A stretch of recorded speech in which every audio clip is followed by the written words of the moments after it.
Welcome to this week's podcast episode. I've brought on Jasmine Jonte. Jasmine, welcome. Hello, hello. Thank you for having me. Tell us a little about yourself. Where do you live and what do you do? I live in Richmond, Virginia. So it's right in the middle of the state's capital city, about 2 hours south of DC on the East Coast. And I am a mastermind facilitator. So I help people after they go to events where you fully immerse in things like that you would cover on this podcast. And then you get home and you want to maintain the momentum and stay connected to a community. And so I help people do that. What would you say your biggest takeaways are when you go to, there's so many different events, and maybe you're going to a yoga retreat or a Tony Robbins or Brendon Burchard or whoever it may be. Is it a morning routine? What is it that you help people to retain all that information they learned? I think it's really about reviewing what you learned and associating that within a social learning environment.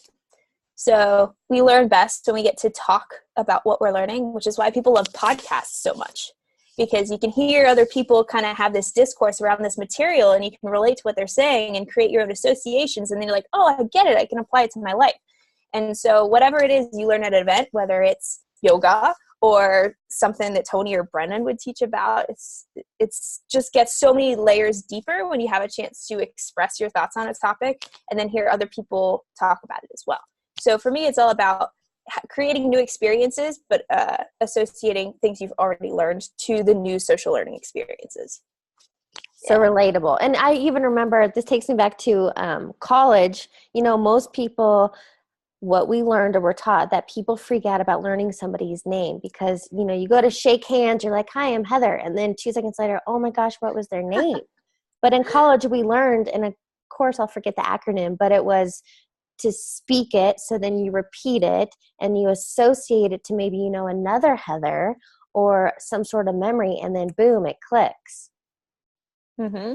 Absolutely. Yeah. That's a good example of it. Yeah.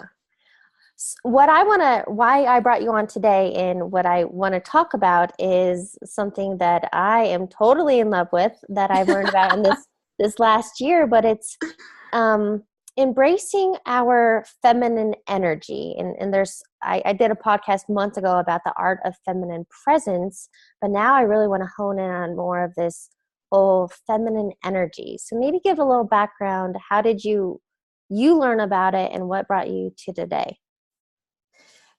So I started to learn about this purely due to pain, right? Like, you have a pain point, you have a moment, you have an experience where you're in so much pain. And growing up, and even now, my method to overcome it was to try and figure out what happened from a logical place.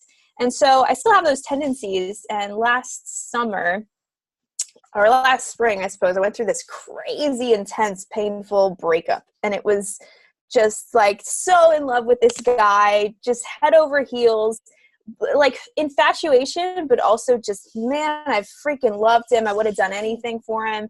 And we went through some really painful stuff. And in my head, I just couldn't make sense of it. I was like, I don't get it. And I happened to be at an event, and this, the universe gives us what we need, and some serendipities aligned. And I met some people who are experts in this field of masculine and feminine. So I learned about it. And the next thing you know, I'm in this kind of intense personal study of masculine and feminine in a way that was unexpected. But when I started to realize and put language to my own experience, I realized everything that was happening so that I could create changes moving forward. So that's kind of, honestly, it was just out of pure pain. So universe was giving me a problem I got to solve and grow from. In hindsight, I'm sure you can tell, but one of my most favorite quotes and something that I live by is, everything is happening for you, not to you. Mm-hmm. And for listeners that haven't heard of this whole feminine, masculine energy and they're kind of out of the loop, can you give them just a high level overview? What does that even mean? Sure. So My favorite way to capture this is that masculine energy commands and feminine energy captivates, right? So think about like just a woman. It can be, you know, women, you can do this too. Think about a woman that you just are captivated by. You're in awe of her. It's just she flows, and the way she moves and the way that she speaks and embraces people, and she seems so open and loving. It can be a celebrity if it needs to be, right? Someone who epitomizes that for you. That's someone who's very, very, very feminine.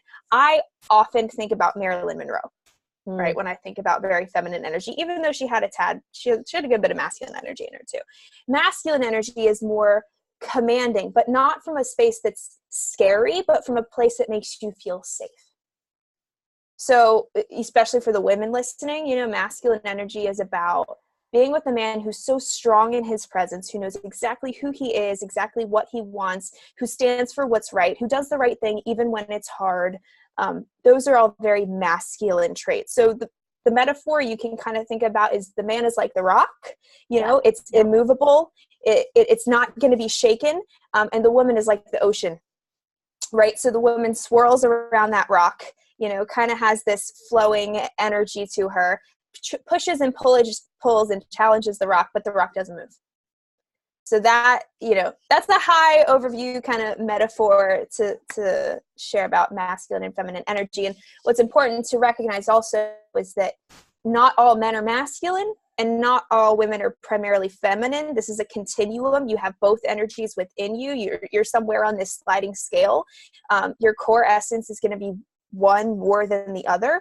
And so when you're looking for a partner, you're looking for someone to create like that magnetism, that polarity. So if you're mostly feminine, you're going to be looking for a partner who's mostly masculine. But again, you can be a man and be feminine, and that's totally fine. And you can be a woman and be masculine, and that's totally fine.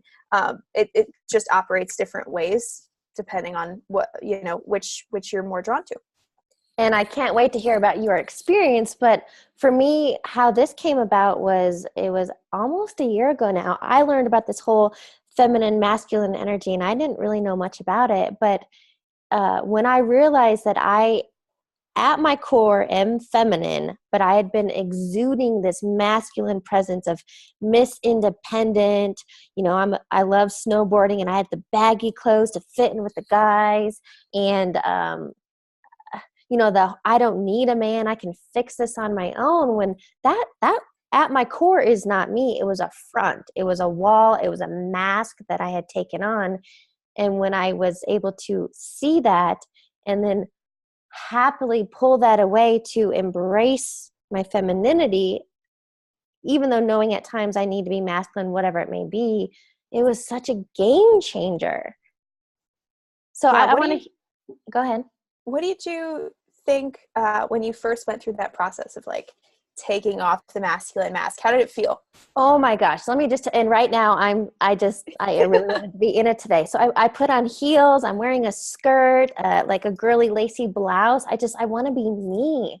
And I remember even coming home thinking, cause I had bought, pink is my most favorite color. I freaking love pink, love everything about it. And so I'm not hiding, not that I was hiding, but I'm much more, I'm going to wear that pink, and I don't want to wear those baggy clothes, or I got rid of stuff that wasn't really me anymore. Cause I can look at it now and go, oh, that was me, a poser. I was more or less posing, and I'm no longer posing.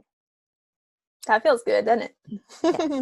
Yeah, I'll never forget. When I started stepping into my femininity and really, like what you said, taking off the layers of masculinity, I started wearing skirts and dresses again.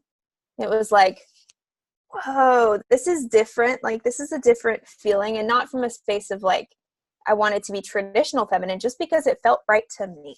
Yes. And, right? and sway. And even I got back into painting my nails, and just, I've never been a girl that's really into like hair and makeup, but instead of just hanging out in sweatpants and a hoodie, I'm getting ready. Taking care of yourself. It feels good. Mm-hmm. Mm-hmm. So let's step back into you when you learned so much about this and that breakup, and what was your experience like? What happened?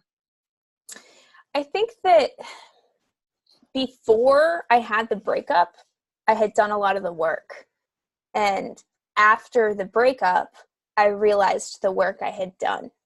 So it's this interesting space of I'd done a lot of the work before the breakup on a solo trip that I took. So I went to California. I traveled by myself in California for 3 weeks. And this really interesting thing happens when you immerse yourself with newness, meaning things that you've never seen before, a place you've never been before, somewhere where there's absolutely no expectations for who you are and who you're supposed to be and what people think of you. You just don't care because it's like, I am probably never going to be here again. Right? So I went on this trip where I flew to San Diego and I traveled up the coast of California for 3 weeks. And in those 3 weeks, what happened was I started shedding, like you said, that mask. And for me, it really was about shedding layers of conditioning that I'd put on due to thinking about what success looked like. So I had this very masculine view of what success looks, sounds, feels like. And so for most of my adult life, I put on this almost armor so that I could be strong like men. Because I thought if I was strong like the masculine, then I would in turn be successful. And, or, my definition of successful, what that looked like to me at the time. And so I went on this trip because I was successful, but really unhappy, which I know you can relate to, right? And so slowly on this trip, I started taking off this armor and just being myself. And I entered into this really, really feminine space of moving where the wind took me and going with the flow, which if you'd known me 4 years ago, you never would have imagined that would have been me. That would have become me. And so then when I went through the breakup, it was recognizing how I had learned to be feminine in most areas of my life, but I hadn't learned to be feminine in relationship. Mm. So learning to be feminine in relationship, relationships, they just magnify everything. And so it kind of magnified this idea that I'd done some work and I'd done some growth and I'd learned to do it on my own on the solo trip. But to be able to present myself and be that person and be the vulnerable feminine that I needed to be with a man was more challenging. So it just taught me how to work on that and how to learn through that.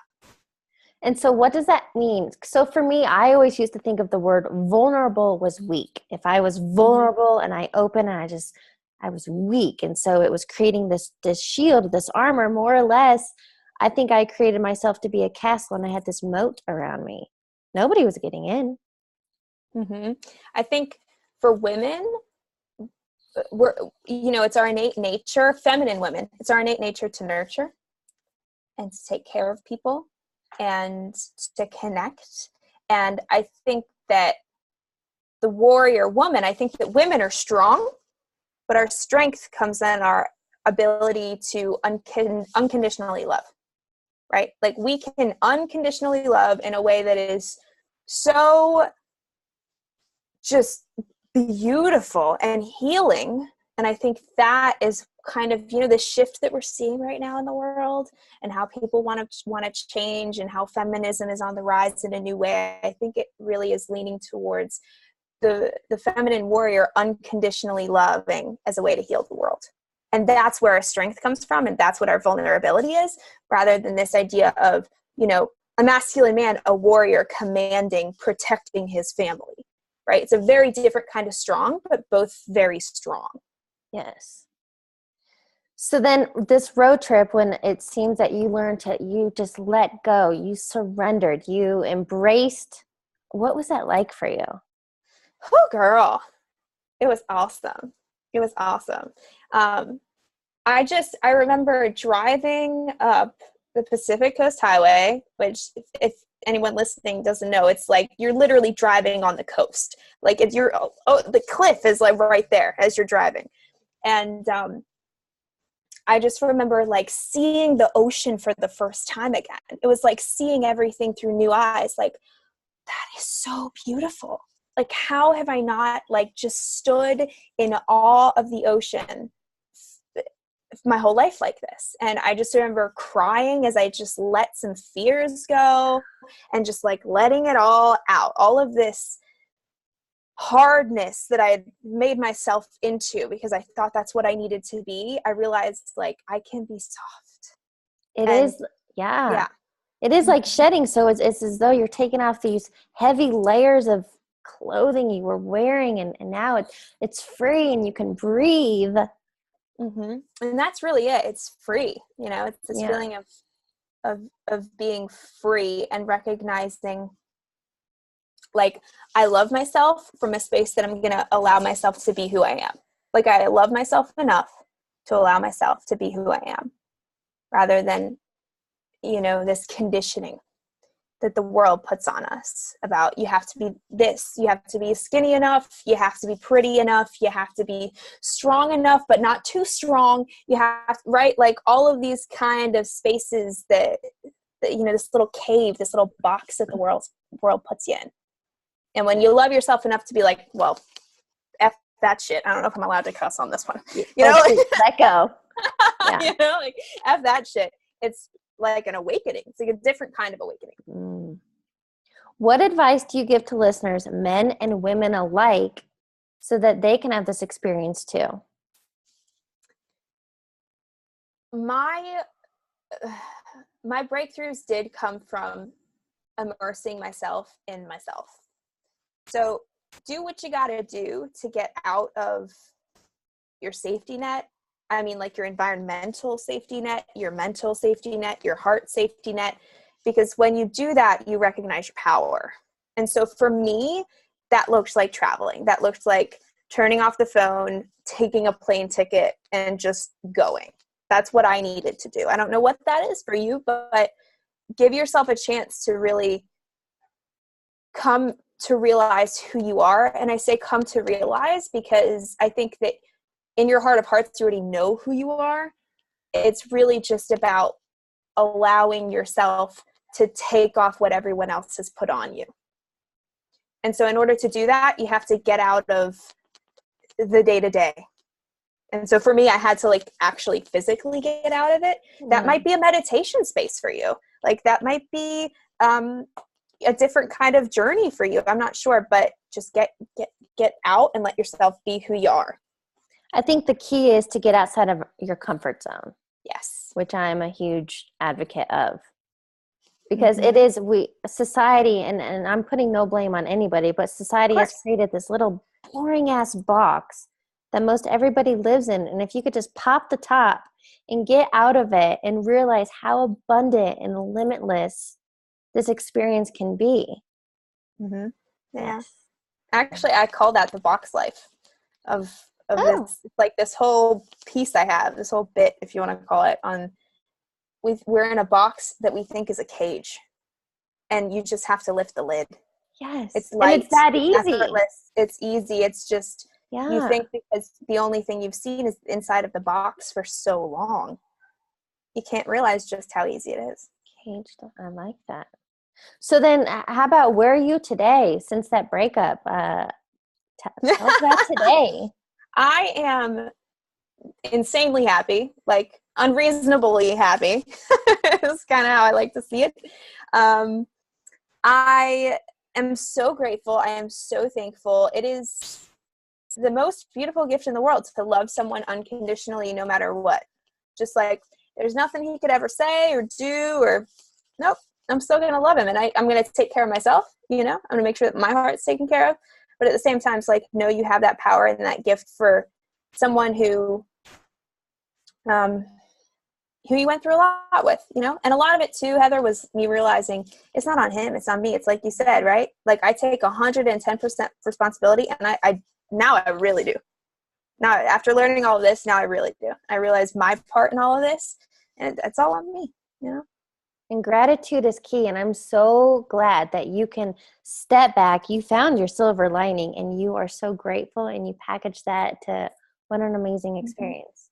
Yeah. That's how you heal a broken heart, y'all. It's got to get into gratitude. That's all it is. Yes. I would love to wrap this up. At the end of each podcast interview, I like to do rapid fire questions. So I have 3 questions for you. Whatever first comes to mind, go with it. Bring it. Okay. What is a quote or motto you live by? This is Michelangelo.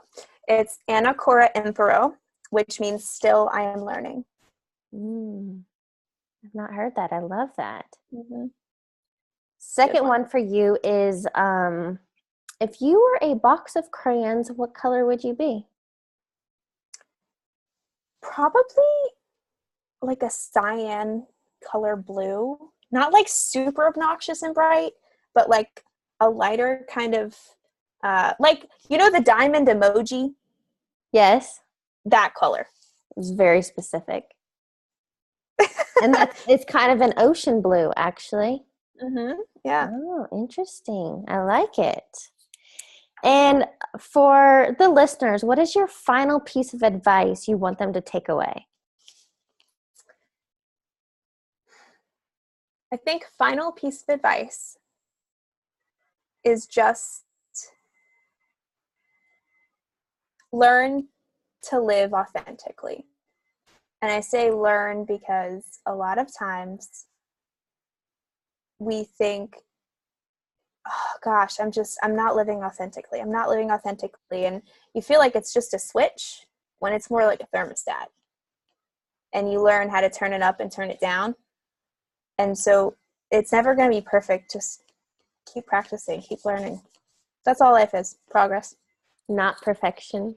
Yeah, girl, not perfection. Ain't no thing. Love it. Thank you so much for joining me today. My pleasure. Thanks, Heather.